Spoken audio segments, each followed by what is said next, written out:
What is up, everybody? Welcome back to Civil Engineering Academy. Excited to be with you on another podcast episode. Thanks for giving us a like and a subscribe and a share and all those good things. That always helps out. But I'm excited today about our podcast guest. If there's anything that engineers care about more than passing exams and doing engineering, it's their finances. And I bring on a financial advisor. He was a civil engineer that turned financial advisor. His name's Andy Cole, super active on LinkedIn. Reached out and I wanted to bring him on and hear his journey because he started as a civil engineer in water resources, graduated from University of Florida, got his master's, worked in the industry for a few years and realized that his passion is really, in the stock market and doing finances. So pretty interesting stuff. I'm excited about it. He comes and shares his journey, has some great tips about finances that he'll share with us. And I think you're really going to enjoy this. But if you need help on your own journey to become a professional engineer, make sure to check out our website, civilengineeringacademy.com. We've got courses and stuff to help you out with that. And people love our CBT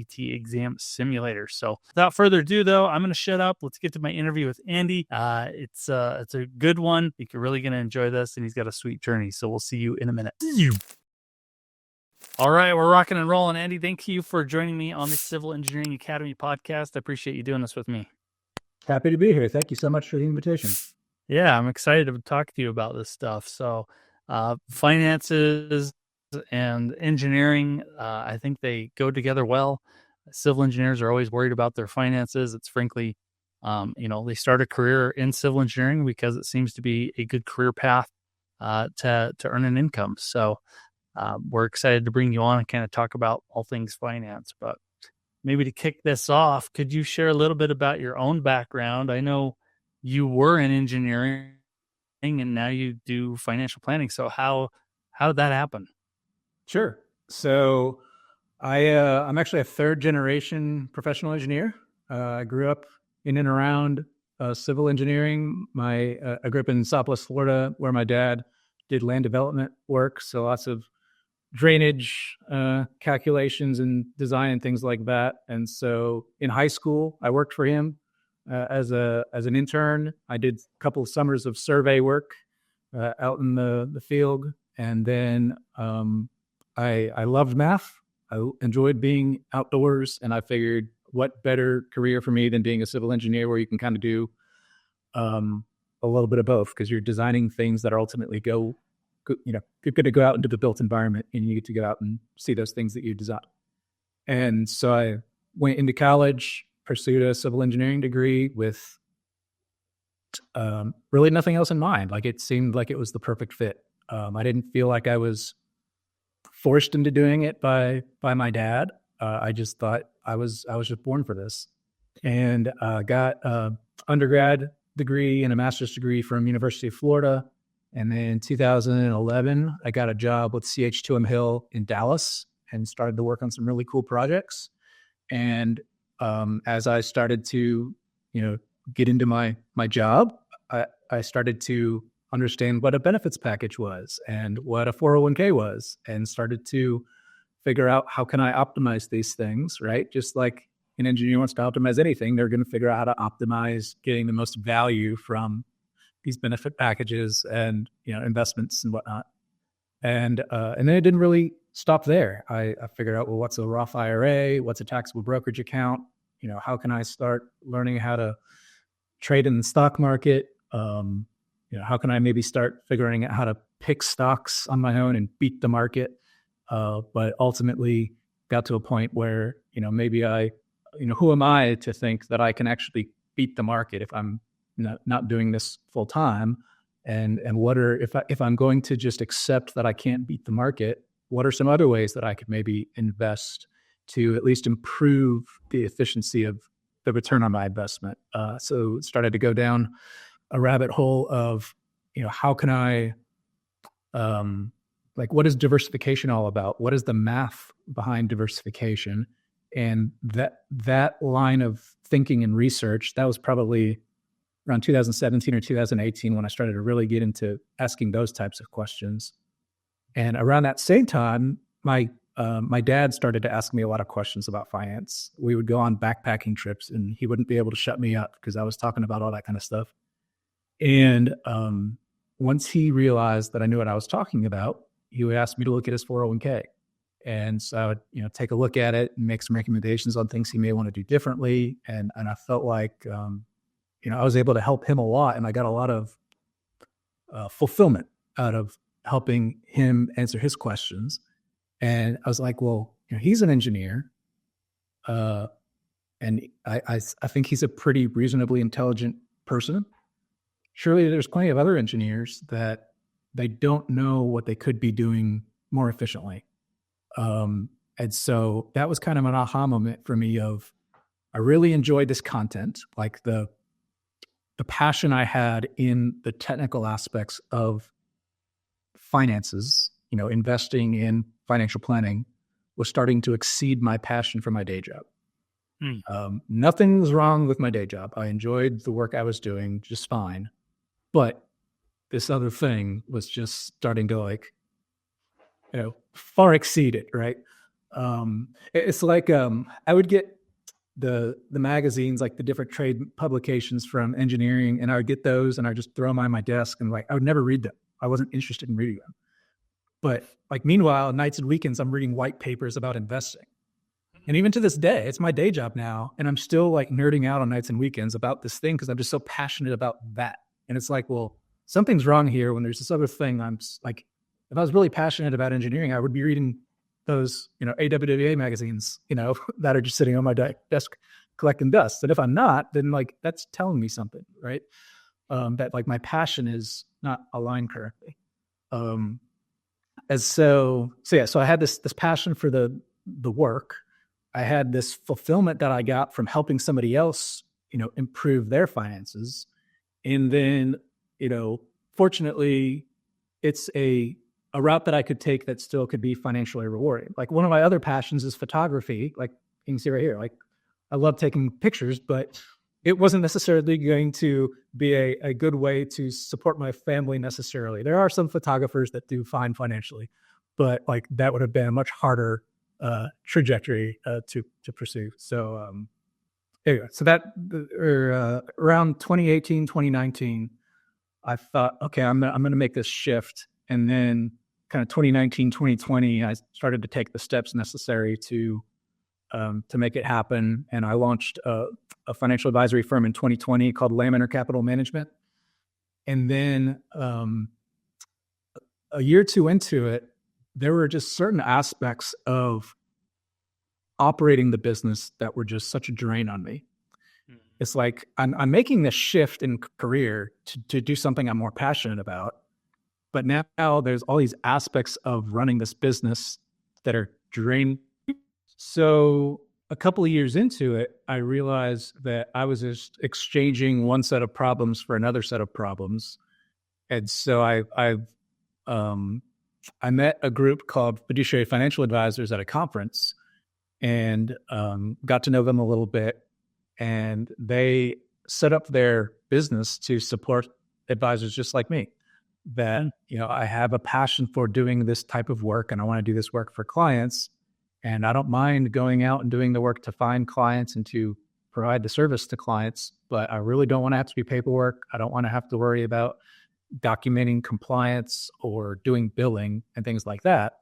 And so I joined their firm, and they do all that stuff, but I still retain a lot of my autonomy to, grow at the rate I want to grow or work at the rate I want to work. And I guess do the work the way I want to do it, so long as it's compliant with all the different, financial requirements and whatnot. So, which I think for obviously a lot of the listeners here, they're fully passionate about doing engineering work. But I think even within engineering, there's, a few paths you can go down.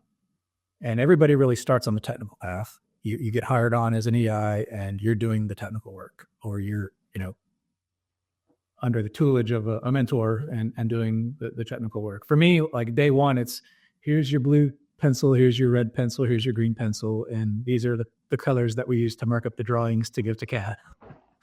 So it wasn't hard for you. I'm just curious. It was not hard for you to make this transition. This was your passion, and it was fairly simple. Did you have like a runway to do it? Have you been Oh yeah. seeing money to kind of go into it? I would say it was not. It was extremely difficult to accomplish. Emotionally, it wasn't difficult. Like I wanted to do it. In my case, my wife was staying home with our two girls at the time that I decided to make this transition. And so my version of this was I I never wanted my engineering company to I never wanted to have to lie to them. So I told my wife, whenever it gets to a point where I feel like I'm having to lie about this, that's when I need to tell them. And so right around the time that my company was approved by the state of Alabama, pretty much that same month, it kind of one of my bosses sent me a questionnaire saying, "Hey, you've been at this company now for a year or two. Like, here's a questionnaire I'd like to go over with you just to like understand how you've been enjoying working here." And I put down my truthful answers to all these questions, and I was like, "Yep, it's time to tell them." And so had a meeting with him and said, "Hey, look, I need to be." And he's somebody that I worked with for a long time, and so he knew I had this passion for personal finance. But I was very transparent. I said, "Look, like I want to make this transition, but I know that you guys need me still to do these projects, but I also want to have this flexibility to rent down over time." And so I gave a 2-year notice, not a 2-week notice, a 2-year notice. And I said, "Okay, for these 2 years, I'm not going to hold myself out publicly as a financial advisor. I'm still going to hold myself out publicly as an engineer, but I am going to start, trying to build this up on the side. And in year one, I'll still work full time. And then in year two, maybe I'll drop down to like, 30 hours a week or something like that." And that's how it went for basically like 2021 and 2022. And then in the fall of 2022, my wife went back to work as a teacher. And so we were able to get onto her benefits. And then that afforded me the ability to work. We had a certain, minimum number of hours you have to work to still receive benefits through the engineering firm. So once we were on her benefits, it afforded me the ability to go below the threshold. But that lined up with that 2-year commitment. So basically at the beginning of 2023 was when I joined Fiduciary Financial Advisors. But it was also the time that I went public with, "Hey, I'm a financial advisor now." But then at that point, I was still working maybe 10 or 20 hours a week as an engineer. And then it kind of just dwindled down. Like I wasn't taking on any new projects anymore. But I was still seeing the existing projects to completion. That's fascinating, man. I applaud you for having the guts to do that. So a lot of people don't. Right. Yeah. Well, I mean, in my case, first and foremost, like I wanted to be honest, but I also knew that I was the only water engineer in our office. They needed me as much as I needed them to give me the flexibility. So it was mutually beneficial the way it all kind of transpired. So if anybody else out there that's thinking of making a similar transition, you have to kind of consider all the variables. And you have to be prepared for you telling them that you're wanting to do something else. And like I was prepared for them to say, "Okay, you see it." Yeah. Now I assigned, what are the odds of that happening? I assigned about a 2% chance of that happening. But I had a financial runway set up to prepare for that happening. But I'm glad it didn't. I'm curious, what are some of the skill sets that you've taken from engineering that you're now implementing into being a financial advisor? Yeah. For me, it's quite a bit. And if anybody follows me on LinkedIn, they know that I try to draw a lot of similarities between engineering concepts and financial concepts. So in terms of like designing a financial plan, it's kind of eerie how similar it is to building out a water model.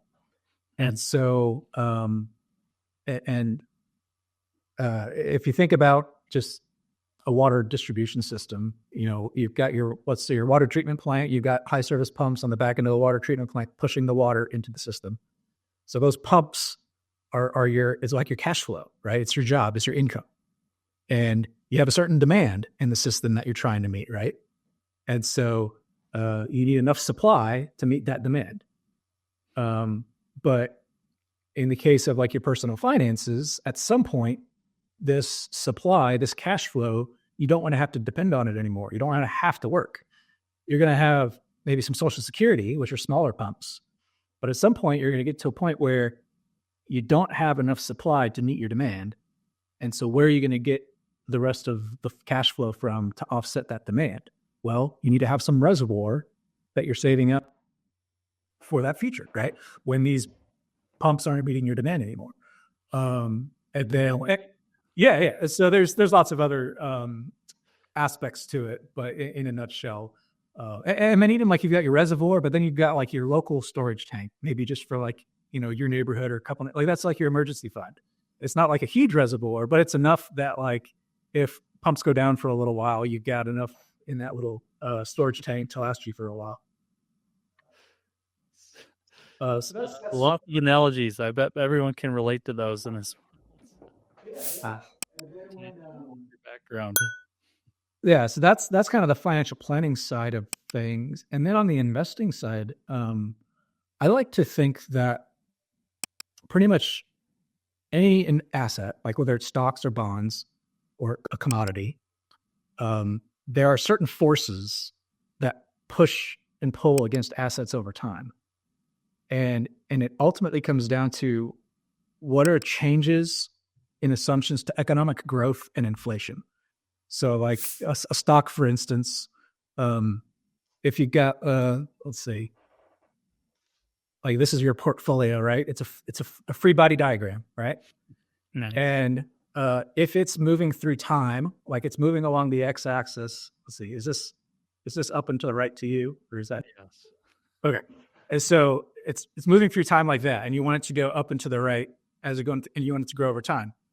And if it's, I made a post about something to the other day. It's like if you have this initial force that pushes it off, right, and it's going through time, and if nothing else happens to it, like first law of motion, right, it's just going to keep going at that rate of motion unless something else happens to it.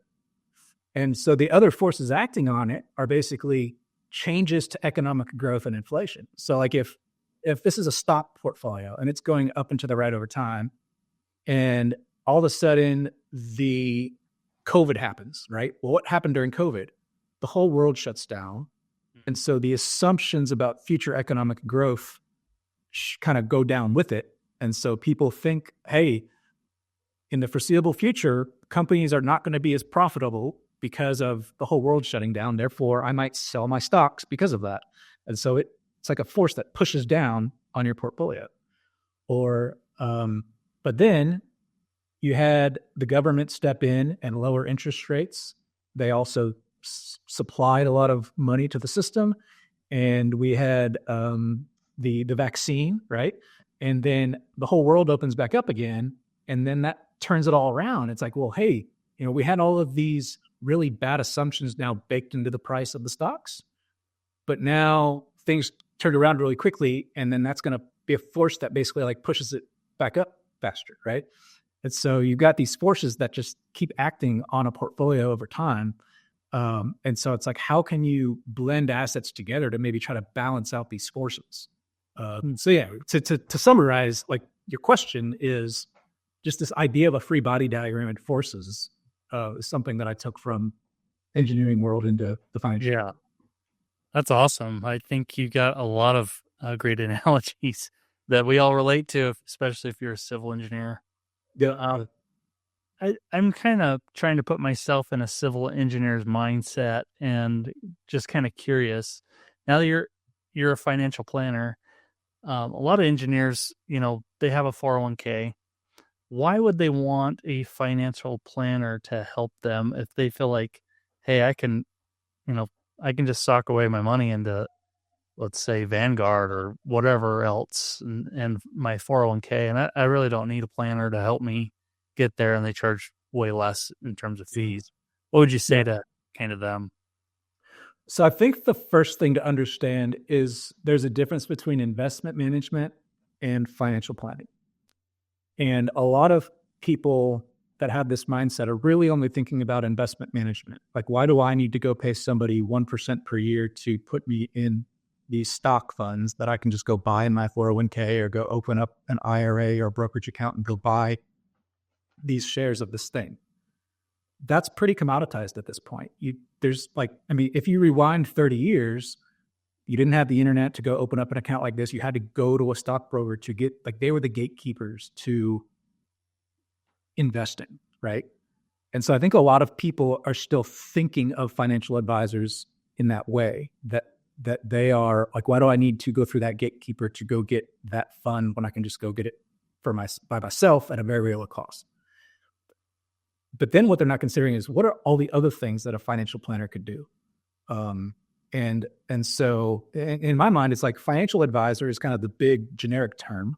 And then under financial advisor is investment advice and financial planning advice. Mm. And so all the things that come under financial planning, it kind of goes back to building out a water model.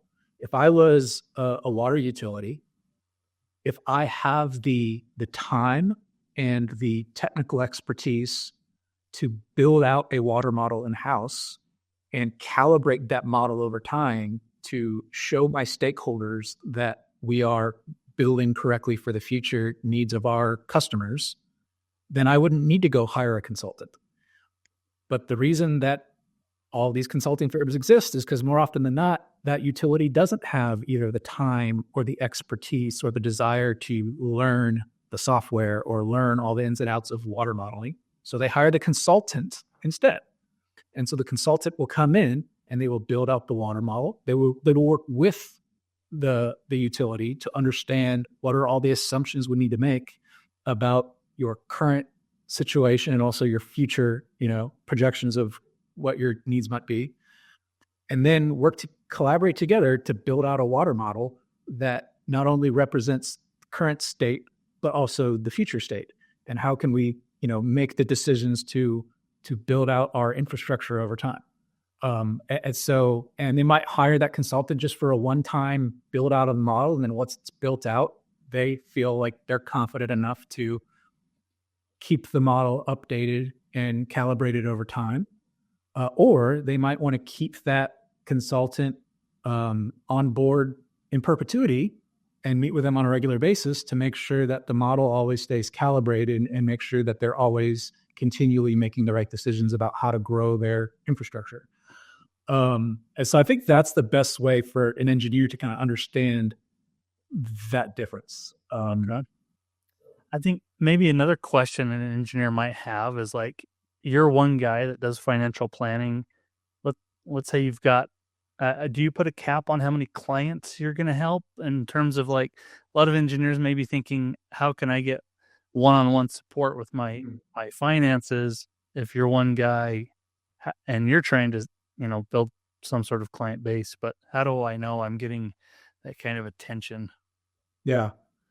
So it ultimately comes down to how many hours do you want to work, right? And how many hours does it take to provide a certain scope of work? And like, even with how I work with my clients, we put together a scope of work and I build a fee based on the scope of work. It's very much like a consultant, right?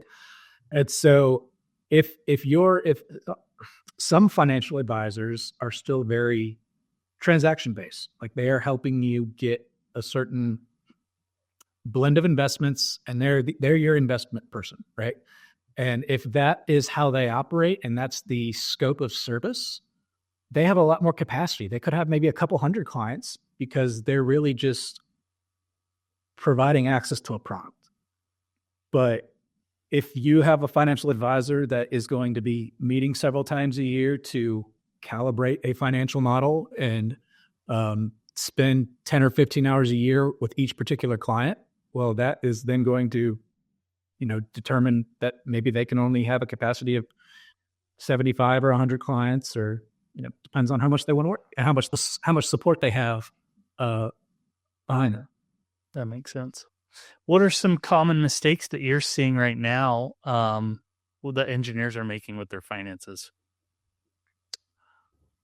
I think that the first thing that comes to my mind are just tax efficiencies that they could be realizing if they did things a little bit differently. And it kind of comes back to, so the difference between investment management and financial planner.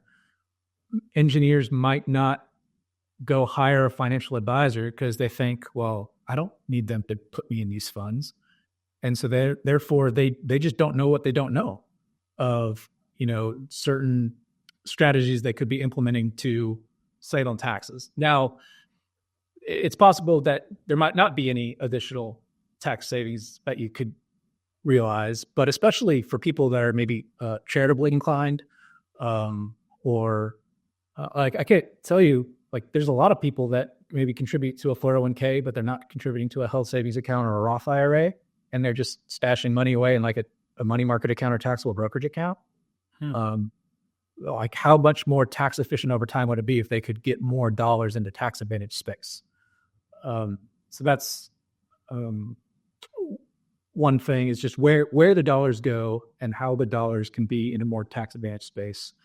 Another thing is just not knowing the answer for how do I know if I'm saving enough? Yes. And I think this kind of comes back to just utility. So it's a trade-off between consuming now versus consuming later. And it's like, would you rather eat 2 slices of pizza today and 2 slices of pizza tomorrow, or 1 slice of pizza today and 3 slices of pizza tomorrow, or 3 slices today and 1 slice tomorrow? I think everybody would say 2 and 2, right? Because by that third piece, like you're not even eating the crust anymore. Like you're full, like you're like, right. There's like diminishing utility for each additional piece. Like that first piece is always the best. The second piece, now you're feeling like I'm feeling decently full. And then the third piece is like, man, do you want the rest of this? Or give it to the dog, right? And so, for financial planning, you want to figure out how can I maximize utility over time and figure out a way to feel confident that I'm eating 2 pieces today and still leaving 2 pieces for tomorrow and not over consuming. Because if I overconsume now, I'm borrowing from my future self. Or if I underconsume now and I leave more for my future self, well, I might leave more than I could have ever spent. And then that's leaving potential utility on the table. And like, I'm not saying that you need to, spend without reason, but I think a lot of engineers can sometimes be oversavers. Like they're saving too much, and then they're going to get to a point where there's no way they ever could spend all of that during retirement. And what if they could have just done, like, had more fulfillment from life? I'm not saying go out and like buy a bunch of stuff, but like spend more time with family, take more time off. On a vacation. Yeah, exactly. And I think that without having, it kind of comes back to just a water model. Like how do you know, like a utility, like would a utility ever make a big decision about an infrastructure spend without modeling it out first and being able to show stakeholders like, here, look, like here's what we need now and here's what we're going to need in the future. Therefore, we need to spend this money now to prepare for that. Right. And I think a lot of engineers are probably, and this isn't just applied to engineers, this applies to a lot of people. They're probably just applying some rule of thumb of like this, I need to save X percent per year into my 401k. That's what everybody says. Therefore, that's what I'm doing. But in the back of their mind, they're thinking, how do I know if this is enough? And how do I know if it's enough for me? Because somebody might love their job so much that they never want to quit working. They can keep themselves working until 70. Somebody else might want to try to figure out a way to retire at 55. So for those two people, the answer to how much I should save is going to be wildly different, because the person at 55 needs to save a much faster pace. Good advice. Good tips. Well, man, Andy, you've got a lot of wisdom and a lot of knowledge, and your short time doing this, it feels like I could ask you probably a ton more questions, but what I guess I need to kind of head to the end of this podcast, but what if an engineer wanted to start today in terms of what would be the best thing to do to put their self on a good financial path? What advice would you give to them? So I would say first, just try to figure out what your goals are. That's step one.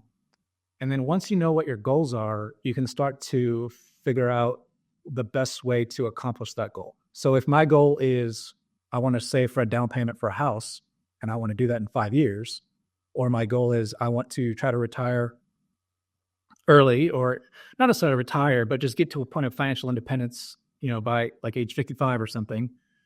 Once you've identified that goal, now you can figure out, well, where should I put dollars to accomplish that goal?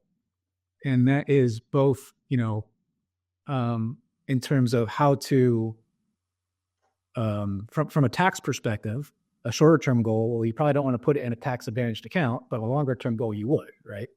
So first is, figure out the dollar amount of the goal, the time horizon of the goal, and then that will kind of dictate which bucket you want to place the money in to save for that particular goal. And then once you start putting dollars towards that goal, especially earlier on, the focus just needs to be on how can I get more dollars per month into that bucket? Like once the dollars are in the bucket, you got to figure out how to invest the money. But I think a lot of people get so consumed with how to invest the money, because that's kind of the more appealing topic to talk about.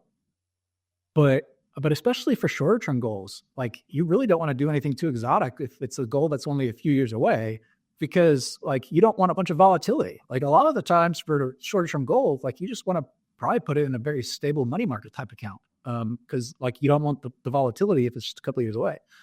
But even for longer term goals, like let's say you got a Roth IRA and like, how can you figure out how to max out that thing every year instead of only putting a couple $1,000? Because, being able to put it, let's say $10,000 a year extra between, your Roth or your 401k or HSA, like what if you could do $10,000 per year more right now?